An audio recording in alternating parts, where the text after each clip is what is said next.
Welcome to the Michael Jackson International News Digest, Monday, June 8, 2020. Here are today's headlines: Beijing's tribute, MJ tells Weird Al to eat it, Rebbie, Mother Jackson, and Oprah is a buttfish. Okay, so our first story is a tweet from Qin Zhang. Beijing, capital of China, has a new MJ thriller, Graffiti by Lau Ming. And I'll post a link in the description. Wow, that is amazing. Thank you, Beijing. Okay, on to our next story, which is from Showbiz Cheat Sheet. Why Michael Jackson nixed a parody of his song Black or White. Michael Jackson and Weird Al Yankovic are always going to be associated with each other. No, they're not. Yankovic became famous when he released Eat It, a parody of Jackson's Beat It. Yankovic would also go on to create Fat, a spoof of Jackson's Bad. Okay, so why Michael Jackson didn't want Weird Al to parody Black or White? Apparently Black or White is the most famous of Jackson's political songs. No, it isn't. Unlike other songs about racial equality, Black or White is upbeat and danceable. Oh, what a load of bollocks. The New York Times magazine reports Yankovic starring in a movie called UHF. The movie bombed at the box office, so because it was a financial failure, Yankovic went back to spoof another one of Jackson's songs, which was Black or White, although obviously it didn't happen. So let's find out why, shall we? Okay, so apparently Yankovic has to receive permission from artists before spoofing one of their tunes, but he couldn't release Snack All Night because Jackson shot down the idea. Yankovic told Rolling Stone Michael Jackson wasn't quite so into it because he thought Black or White was more of a message song, and he didn't feel as comfortable with the parody of that one, which I completely understand. It then goes on to say that because he couldn't do Black or White, he then released Smells Like Nirvana and reinvigorated his career. So, all was well in the world. Okay, so from Amo Mama, Rebbie Jackson was like a second mum to her siblings, inside upbringing of Michael Jackson's sister. Ooh, this is going to be good, isn't it? Singer Rebbie Jackson, the eldest living member of the Jackson family, was very important to her siblings. Of course she was. As she is considered their second mother. Born in May 1950, Rebbie has had a successful career in the music industry so far. The R&B singer has released 4 studio albums, 1984's Centipede being the most popular one. I love that song. Oh, she also made clear that Michael had problems with drugs. We'll have a look at that in a moment. Nice photo, reminds me of ghosts. Who's that? Not important here. Okay, so Rebbie Jackson, the second mother of the Jackson family. So Rebbie had to fulfill her big sister duties and take care of her younger siblings. It was probably a challenging task, I'm sure it was, especially if we consider that Joe and Catherine Jackson had 9 children. During a 1987 interview with Jet magazine, Rebbie pointed out that she was like the second mother, adding that she regularly had to babysit the children. Nice photo of Rebbie and Janet there. Where's this going? Okay, the singer confessed that she always knew that her brothers would be successful because they were very good. Understatement.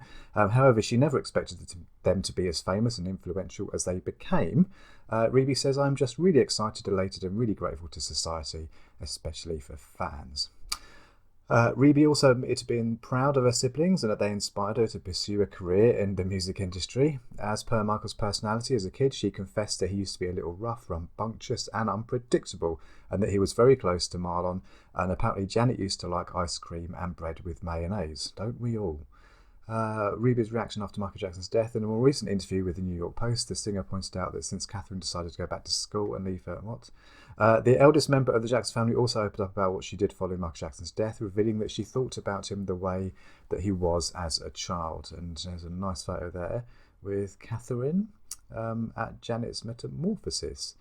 Okay, so where's this thing about the drugs? Here we go. She also made it clear that Michael had a problem with drugs and that even though her family tried to make him change his mind through interventions, he was in denial. Rebbie added that his passing hurt so bad. Okay, so where in this article are her quotes about these apparent problems with drugs? Let's just have a little look. I don't think they're going to be here, are they? Rebbie's husband and children. No.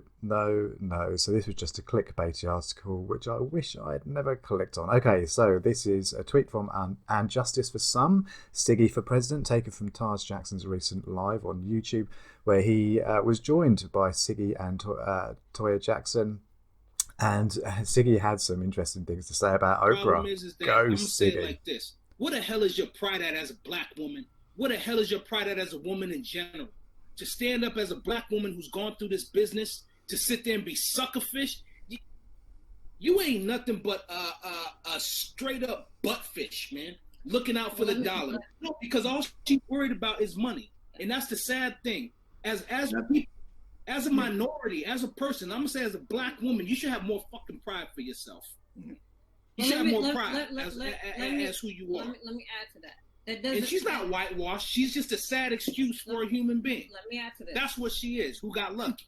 Let me add to this. Okay. The access that she had to your family. She's a traitor. I mean, okay. To betray the access to your family. Mm-hmm. For what I feel like was can I say it? A ratings thing. Mm-hmm. Loyalty. It's really a big deal. She's Samuel Jackson with breasts on Django. Stop. I don't like that woman. Stop. I'm sorry. Okay.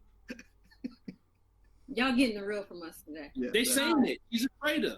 She would have sold us into slavery back in the days. I think about.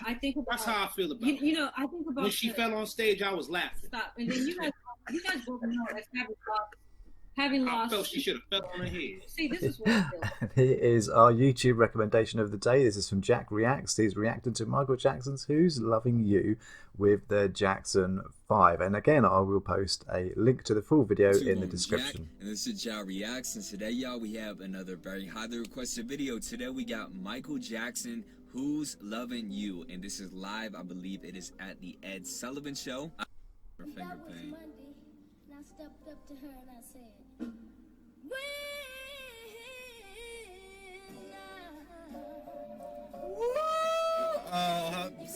Oh, let me pause it right there. Oh, man. When I told y'all in the beginning, Michael has always been talented. He's been talented. Since birth, I tell you, when he came out of the womb, he was singing. Good Lord, he can sing. And that's today's MJ News Digest, Monday, June 8, 2020. Like, comment, and subscribe because the best is yet to come.